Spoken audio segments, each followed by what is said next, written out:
Hello everyone and welcome to Grandstand Sports Data. In today's video, we will be continuing our 13 chapter series on the art of sports betting.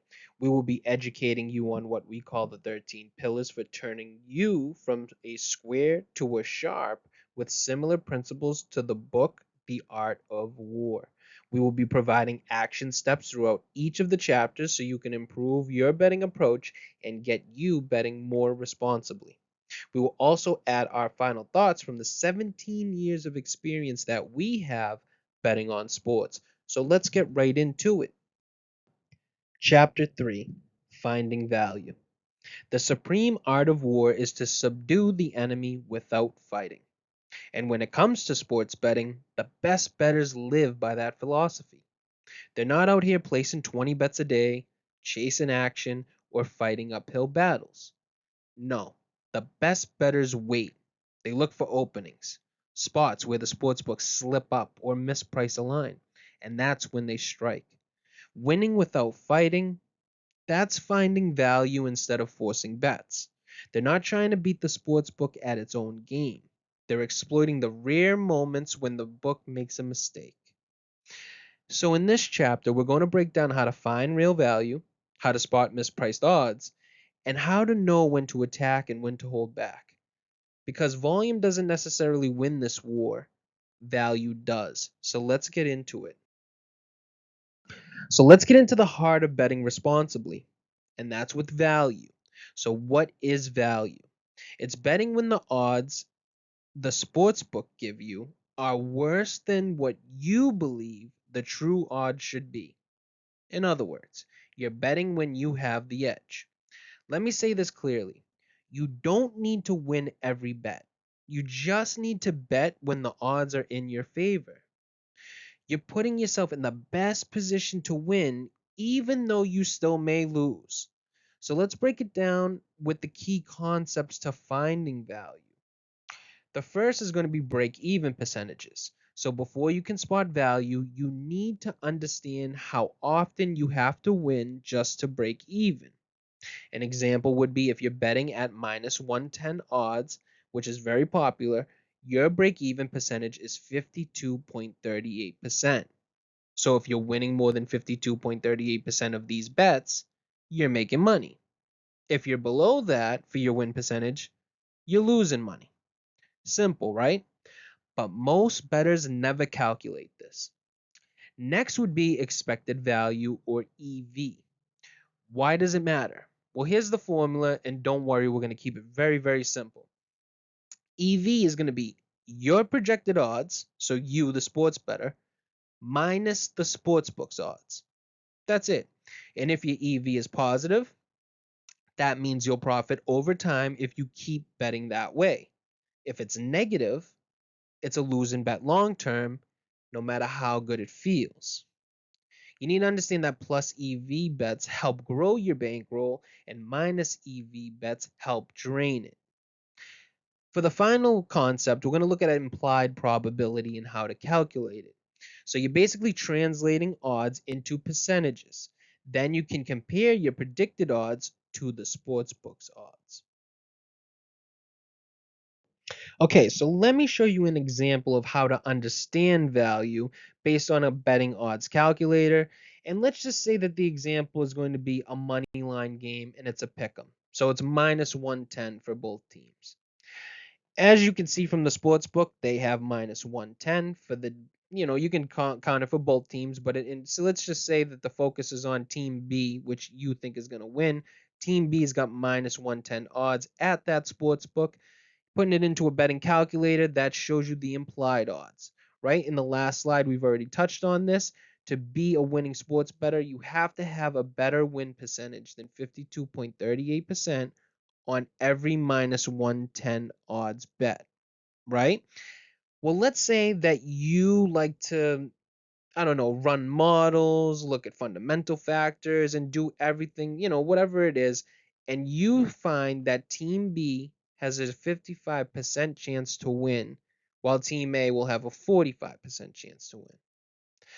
What that's saying is that your implied odds, remember the formula, so your implied odds of 55% minus the 52.38% shows that you have very close to a 3% plus EV edge in this certain matchup. Now, I don't want to get too crazy and, getting it too convoluted, but a good example and how sports books don't keep their lines always the same and how they constantly move. A good exercise to show you here is that let's say that the line for team B, you were betting team B, had a 55% chance of winning according to your model, power ratings, whatever it is. Let's say that the odds moved for the sports book and they went to minus 120. Is it still a good bet? Do you still have edge? Absolutely. It's going to show you here in your betting odds calculator that 55% chance of winning is actually minus 122 when you calculate it to American odds. So anything minus 122 or better in the odds market, you would still place that bet. Now, if team B moved to minus 125, then it's no bet. No bet at all. That's how you calculate, and that's how you understand value using these betting odds calculators. So, how do you figure out your predicted odds? That's where the real work begins. You'll usually use three components, and we'll dive into all three of these in this video. But just know this, that's how you create your odds to compare to the sportsbook's odds. So what we want for your first action step in this video is to find a solid betting odds calculator. This is going to help you convert odds to implied probabilities quickly and accurately. The sharper you are with these calculations, the faster you'll find value. And the faster you'll stop betting like the public and start betting like a pro. The one shown here is from actionnetwork.com, and we're going to leave a link in the description down below. All right, now that you understand what value is and how to calculate it, let's talk about how you actually find value in the real betting world. It's all going to come down to three core components, and these look familiar, right? In chapter 1, part of your plan is to develop a research process, and here it is. First, we're going to touch on fundamental factors or handicapping. And I know we're getting out of order, but just bear with me. This is where you break down matchups, coaching, injuries, and situational factors like travel, motivation, or weather. It's about knowing the context, who's playing, how they match up, and what outside factors could impact performance. So if you've played or followed a sport closely, this is where you can shine. You know what matters beyond the numbers. Now, let's move on to technical handicapping. This is where we're talking about data, power ratings, betting models, and even trends. This is where you use numbers to identify value, how teams perform over time, how efficient they are, and how they compare to the market's expectations. Both fundamental and technical analysis helps you create your own projected odds so you can see when the sportsbook's line is off. Now, the final one is going to be market analysis. Here you're watching line movement, public versus sharp action, and how sportsbooks adjust odds based on their betting behavior. This is critical in big markets like NFL, NBA, college football, or even Major League Baseball, where public money can move lines and sportsbooks react to protect themselves. So, when do you need all three of these? The answer is in big markets, you're going to need all three, no question. So to beat those sharp lines in NFL, NBA, Major League Baseball, even college football, I'd say bigger conferences, you're going to need fundamentals, technicals, and that market awareness. Now, what if you're betting on more small markets, like, WNBA, maybe some lower level soccer, UFC, um, just smaller market sports? Well, fundamentals and technical analysis will be enough. In niche markets, there's less betting volume, which means there's less line movement. So market analysis matters less here because the market isn't as active. You can find value just with strong handicapping. So what's the takeaway here? You need to know your market. The bigger the market, the sharper the line. The smaller the market, the softer the line. and that's your opportunity. We're going to dive deeper into each of these components in this video, so stick with us. This is where you're going to sharpen your edge. All right, so let's talk fundamental handicapping, also known as sports knowledge. We're going to keep this brief because chapter 8 is where we really dive deep. Plus, if you check the video description, we've got some content already posted on this topic. So, what is fundamental handicapping? It's about understanding the game beyond stats. You're analyzing matchups, coaching, injuries, and even game situations to get a true read on a team's chance of winning. This is where your sports IQ will pay off. You're not just crunching numbers, you're studying how the game is played. The action step that we want from you here is to start tracking some fundamental factors you believe truly affect outcomes in your sport. See how they impact results over time, and this is where you will help grow your edge. Remember, we're going to go deeper into chapter 8, and this is just the tip of the iceberg. So check the description down below for more videos on fundamental handicapping. All right, now let's shift gears from the eye test to the numbers game. This is technical handicapping. And just like fundamental handicapping, we're going to keep this brief because chapter 7 covers it in full detail. Plus, we've got some great videos linked in the description down below that break down the stats and models step by step. So, what is technical handicapping? It's using data driven insights to quantify team performance, predict outcomes, and find inefficiencies in the betting market. There's no guessing, there's no gut feelings, there's stats, models, and math. Technical bettors compare their own calculated probabilities to the sport's odds, and that's how they find their value.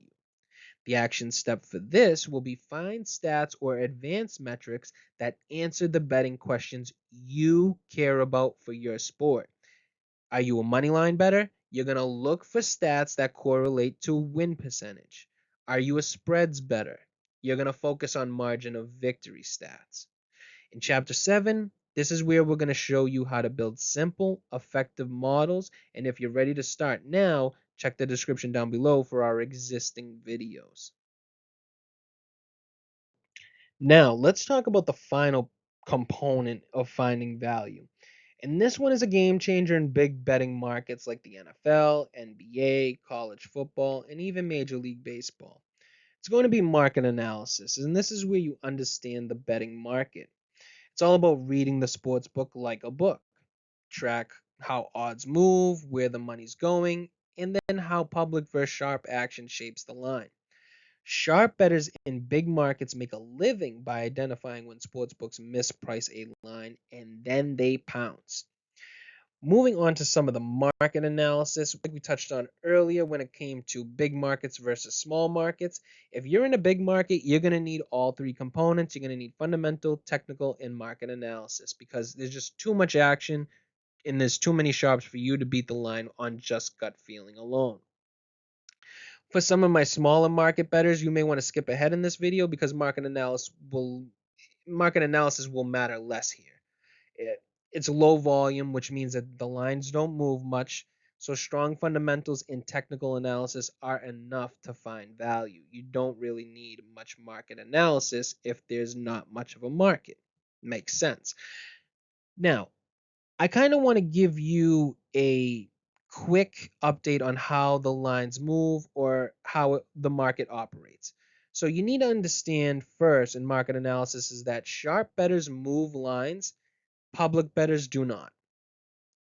Watch what the line is telling you, basically. So here's how odds change in sports betting. It's pretty simple once you get the hang of it.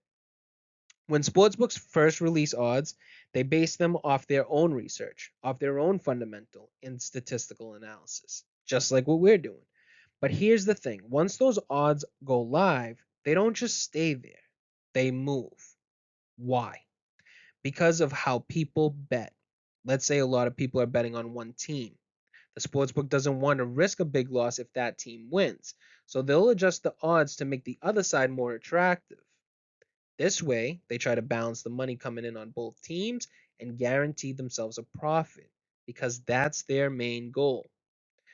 Now, odds can also shift if new information drops. like a star player getting injured, or if professional bettors, also known as sharps, place big bets.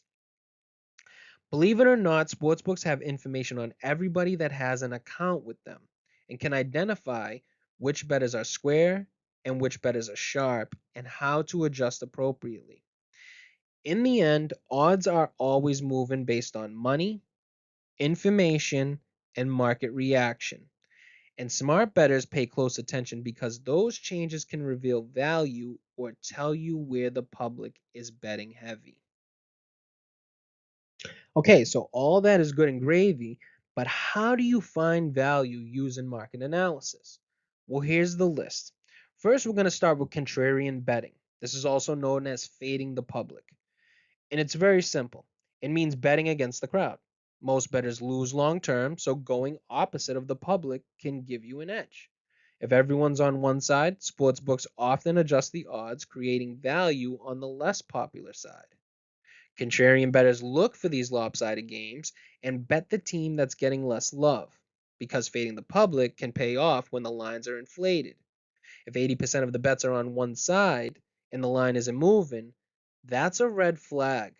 Sportsbooks want public money, they don't move unless sharp money forces them.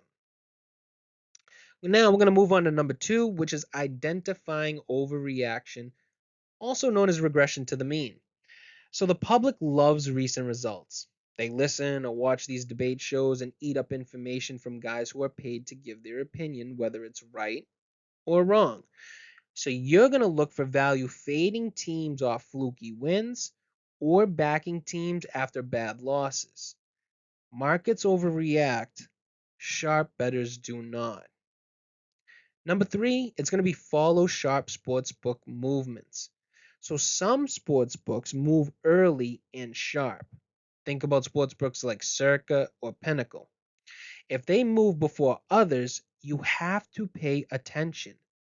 Make sure to check out our next chapter, which is going to be odd shopping, which will tell you what sportsbooks to create an account so you can realize where these sharp books are moving and pounce at another book. Next is going to be bet percentage versus money percentage. And here's a quick way to understand that in sports betting. Bet percentage shows how many bets are on a team. Money percentage shows how much money is on that team. So if a team has high bet percentage but low money percentage, that's mostly public money. Lots of small bets, right? If a team has a low bet percentage but high money percentage, that's often sharp money. Fewer bets, but bigger ones. The gap between the two can reveal where the smart money is and help you spot that value. Next is going to be closing line value. This means getting a better line than the final odds. So if you bet a team at +3 and the line closes at +2, you got closing line value. And over time, that's a sign of sharp betting. Why? Because beating the closing line means you're finding value before the market moves. So more closing line value will equal better long-term results. It doesn't guarantee wins, but it's a key edge for serious bettors. Now we're going to move on to reverse line movement.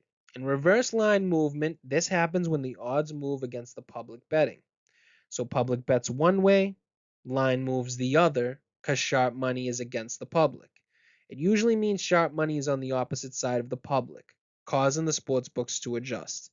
So bettors use reverse line movement to spot sharp action and potential value by following the line, not the crowd. Finally, is going to be steam moves. And a steam move is a sudden, sharp shift in the odds across multiple sports books all at once. And it's caused by big money, often from the sharps, like we talked about, hitting the same side quickly. When books all move the line at the same time, that's steam, and it signals respected action. Now, some bettors will chase steam, and this means to follow the sharp money, but you didn't exactly time it right and you're late to the game. You got to remember that the odds move fast. Never chase steam. Now, the action step for this is I'm going to want you to, get your betting in bigger markets, or if you are betting in bigger markets, find a reliable website that tracks public betting info. You want bet percentage, money percentage, and line movement. This data helps you read the market and find. We'll be creating new videos based on these topics, so please leave a comment down below on which topic you would like to see next. Finding value is how you win, but most bettors, they never get there. Why? Because they fall into the same traps over and over. We're going to break down why most bettors fail at finding value, and more importantly, how you can avoid these mistakes. So here is the common mistakes for finding value in general. Number one would be you don't understand how odds work. So if you don't know how to calculate implied probabilities or break even percentages, you're just guessing. Betting without knowing the numbers isn't betting, it's donating. Which leads us to number two, forcing bets without an edge. Just because there's a game on doesn't mean you need action. Our advice here at Grandstand Sports Data, if there is no edge, there is no bet. Period. Moving on to number three, betting with emotion instead of logic. Are you on a hot streak? Cold streak? It doesn't matter. Emotions cloud judgment and wreck bankrolls. Value betting is cold, calculated, and emotionless. Let's move on now to the common mistakes in market analysis. The first one is going to be public perception over reaction. Just because everyone is betting a side doesn't make it the right side. The public overreacts, and you need to think like a sharp. Next, and the final one for mistakes in market analysis is going to be ignoring line movement and market signals. This is lines move for a reason. So if you don't watch line movement, steam moves, and then also money percentage, you're missing a huge part of the value in the sports betting world. Continuing with some of the mistakes when finding value, we're going to touch on common mistakes in fundamental handicapping. Number one is going to be it's hard to find factors that truly impact the sport. So not every stat or trend matters. Just because something makes sense doesn't mean it moves the needle. You're going to want to track it, test it, and then prove it. For common mistakes in technical handicapping or statistical handicapping, number one would be you're using bad data or small sample sizes. Garbage in equals garbage out. So don't build a model on 2 weeks of games or unreliable stats. You're going to want much more of a sample size, and you're going to want the right data. Number two is going to be past performance doesn't always predict future success. Teams evolve, context changes. Don't blindly trust the last 5 games. You have to dig deeper. And the final one for technical handicapping is you're not adjusting models for fundamental factors. Numbers are awesome. They're great. I get it. But if you're not factoring in injuries, coaching, and situational changes, your model is missing context. How do you know that the number that you have for the Jets versus Packers is correct if Aaron Rodgers is hurt? You don't. So the action step that we want here is to make it a habit to only bet when plus EV, no matter how you handicap.